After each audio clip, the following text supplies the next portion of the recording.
Howdy folks, yes it is me once again, and we are finally getting to tear into this 1979 International 886 tractor. What we're doing is taking off the old components that, believe it or not, this tractor actually came with a International Fast-hitch, and we're going to put a 3-point hitch setup on it. We've got all the parts, but first we got to take off what's left. Well, finally have time to get started on taking apart the rear end of this International 886. Came without any type of fast hitch or 3-point hitch. Didn't know that it originally came with fast hitch. Must have been one of the last tractors. This is a 1979 edition of the International 886. Whoever had it before cut off the components, as you can see right there and over here on this side. I got everything that I need from Jim's Fix-It up there in Penn Yan, New York. So now I got to take off what's left of what was originally on this tractor. Drawbars already taken out. That came out through here. Now I'm taking off this bracket here. And then we're going to drain out the 4.5, well actually no, it's 22 gallons of hydraulic fluid that's in the rear housing here. Have to drain all that out, and then once we get to that point, we'll show you what's next. We're putting a 3-point hitch on an 886 International that used to have a fast hitch. So we've got all the fluid out, and now we have to start removing the bolts. But before we do that, there's a little pin up here on the top that needs to be pulled out, so this rod can be taken out of this valve. This is what goes up into the cab to turn on the dual PTOs. And then we're removing all of the bolts around the perimeter except that one, which is just past 12 o'clock if you're looking on a clock, and this one down here in the 7 o'clock position. Now these are short threaded. They don't go all the way back in to the housing. They go into this back half of the PTO housing. So we want to make sure that these two pieces stay together. And by leaving that one in and that one in, that'll do that. So we're going to take all the rest of them out. Okay, so I've got the lever taken off of the valve. I used a 3/4 inch socket and impact to take off all the bolts except the 7 o'clock and the just past 12 o'clock one. This is the last one that really goes all the way through into the rear housing of the tractor, and that's loose. And I'm not going to be able to film taking that unit out because it weighs over 100 pounds and I'm going to need to use both my hands. And because it's so heavy and I'm using my hands, of course we're going to use hand protection. Impact gloves. Oh, and one other thing I almost forgot to tell you is this plate here, you need to take this off before you pull this out. And it'd probably be best if you had some help, because not only will this allow you to see what's going on inside, but there's a coupler inside that goes from the shaft off of the transmission that powers this. And when you pull this out, you don't want that falling off down into the housing. So you're going to need somebody to reach inside behind this plate, which you can take all those bolts off with a 15/16 wrench, which you're going to need to get to this one up here and then that one back there. The rest of them you could probably use an impact on. But take that plate off so you can see inside, and make sure somebody's in there so that when you or they are pulling this very heavy unit off the back end of the tractor, they can grab that coupling. And then of course when you're ready to put this back, you're going to need that third hand to put that coupling in there as you slide this unit back in. Well, with the help of my wife, Tina, we got the rear housing out. This is what it looked like from the outside of the tractor. This is the part that was on the inside. So right there, that shaft meets up with another shaft that comes back from the transmission, which is where that coupler was at, and it stayed on. I had her reach in through that top opening. And this is why when you bring it out a couple of inches, you need to go down about 6 to get this suction tube up and over the bar that I need to get out of the rear housing, which I'll show you now. So up here was the plate where the top link bracket is going to go. This is where the double PTO housing was. And if you look inside, you can see the top. This bar here is what runs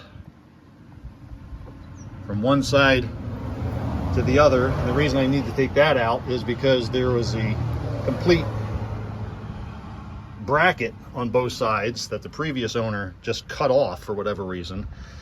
So now I got to take all this apart so I can get that out and then put all the new parts back in. But now I wasn't aware that this bracket here was attached to that bar I need to hit out. So now we got to figure out, do we need to just loosen these? Because if we take these nuts off, the way that these bolts are in, they're going to want to fall down into the bottom of the housing. So maybe we better do a little bit of research and make a phone call to Jim's Fix-It up there in Penn Yan to find out before we go any farther. So I just got off the phone with Jim's Fix-It up in Penn Yan, and he said this is fine. Just take these nuts off of this U-bolt that goes down underneath this bar. And if it falls off, all I have to do is reach in because I'm almost to the bottom of the housing now anyway. But this bracket here, which controls the lift arms, needs to come off before we can hammer out that 2-inch diameter rod that's in there. So we're using a 9/16 ratchet just to loosen up these two nuts on here. And also looking in, you can see there's the coupler that we wanted to stay on the shaft. And it's not really that loose. I thought it would have been a lot looser and ran the risk of falling in. But then again, if it does, all you're going to be doing is reaching down into the fluid to pull it out. But it's best to just keep it onto that shaft. The other thing that you need to know before taking this off of here, go into your tractor, and up here, these two levers right to the right of your seat. This one here is the raise and lower for your arms, which isn't really that important. This is the draft for the 3-point hitch or the fast hitch. You want to make sure that this is all the way back in the light position because it'll make it easier to get that U-bolt off of that bracket. So now we're ready to take that bar out, which is easier than I thought it was going to be. There's a little plate that goes on here with 2 bolts. Take that off. That helps to hold this in place.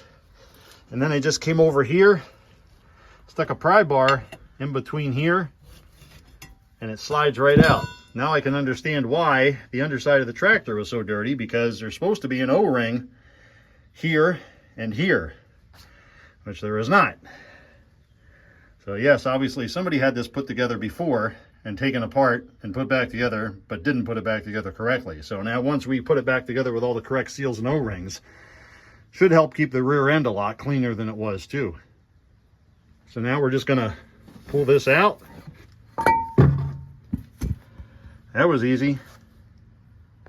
Yeah, this would be a lot better if I had a GoPro camera like my son-in-law keeps telling me I need to get, but just as easily as the old shaft slid out, you know, this isn't new, but this is what a 3-point hitch arm looks like and what the bracket looks like. The one I took out, remember they had cut it right here. So this is the part that was missing up on here. If they hadn't cut that part off, I wouldn't have had to take the whole housing apart and pull that out. But you can see I do have the new O-rings. There's one in there and one here. That'll seal once I tap this back in. I'm always afraid I'm going to break something, so I'm just using one of these because I don't want to crack anything or break anything, just to get that to seat back in there. And then we'll be able to draw that back in all the way. And there's the other end of it. We'll be able to draw that back in when we put the bolts in. Getting ahead of myself here, and I forgot to video what I was doing here. I got the other arm on. It slid right on here. This bracket here is what holds the arm on. Got a grease fitting here. Obviously this hasn't been greased in a while, but slid right back on to this shaft that we slid through the housing. And now this little, I don't even know what you want to call it here. It's just a little piece of metal spacer that the 2 bolts go into, screw into this housing, which goes into, I don't know if you can see a notch in the top of this. That'll keep this from sliding in or out or in any direction. So now I'm just tightening up these two bolts, and then we'll go back inside and we'll hook up that bracket that goes on to that bar there. It goes up to this mechanism up in the top to control the draft. Well, I made better progress today than I thought I was gonna. Got both lift arms on. Got the double PTO housing back in, secured. Got the plate replacement, which is, this is where the top link goes. Now, where there was just a plate because it was fast-hitch originally. Now I'm exhausted, soaking wet from a sweat, out of breath, and it's time to go to the chiropractor. So tomorrow we'll finish putting the rest of the components together, and then we'll be able to lift things up the way it was intended. All right, well, I've made some progress here this morning already. I've got both of the lift arms attached. We've got the linkage that goes from the lift arms up to the arms that actually do the lifting.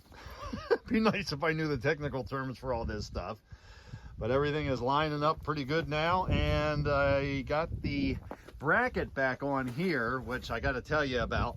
This bracket that bolts on to the housing, and then this part, whatever this is called, the yoke that the anti-sway linkage goes to, attaches from here to this ear here. It keeps these from swinging wildly when you're going down the road. Well, I got to figure out what all these parts are for. But before we get to that, I want to remind you, or let you know, something that I found out is that you got to make sure that this swinging part here is attached to this bracket, which supports the drawbar, before you attach this unit to the back of the housing. Because as I found out the hard way, I attached this, and then you can fit this in, but you can't get these big bolts that go all the way through. So I had to take it off and put it back on. So that's a little helpful tip that'll save you some time that I learned the hard way. So now I just got to figure out where all of these new parts go. Unfortunately, there's no instructions. So this might take a little bit of time, but when I do get everything all hooked up and finished, and I'll show you exactly what it's supposed to look like. Well, there you have it, folks. It used to be Fast-hitch, and now it's 3-point. Our International 886 1979 model, complete. All we got to do is fire the tractor up, check the hydraulic fluid in the reservoir once we have it on level ground, and give it a lift test.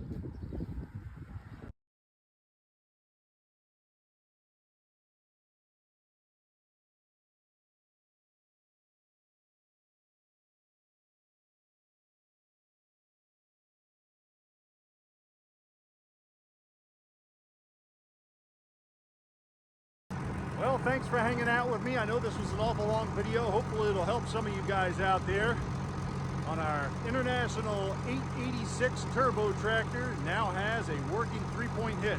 Next project, got to get some doors for her. See you next time.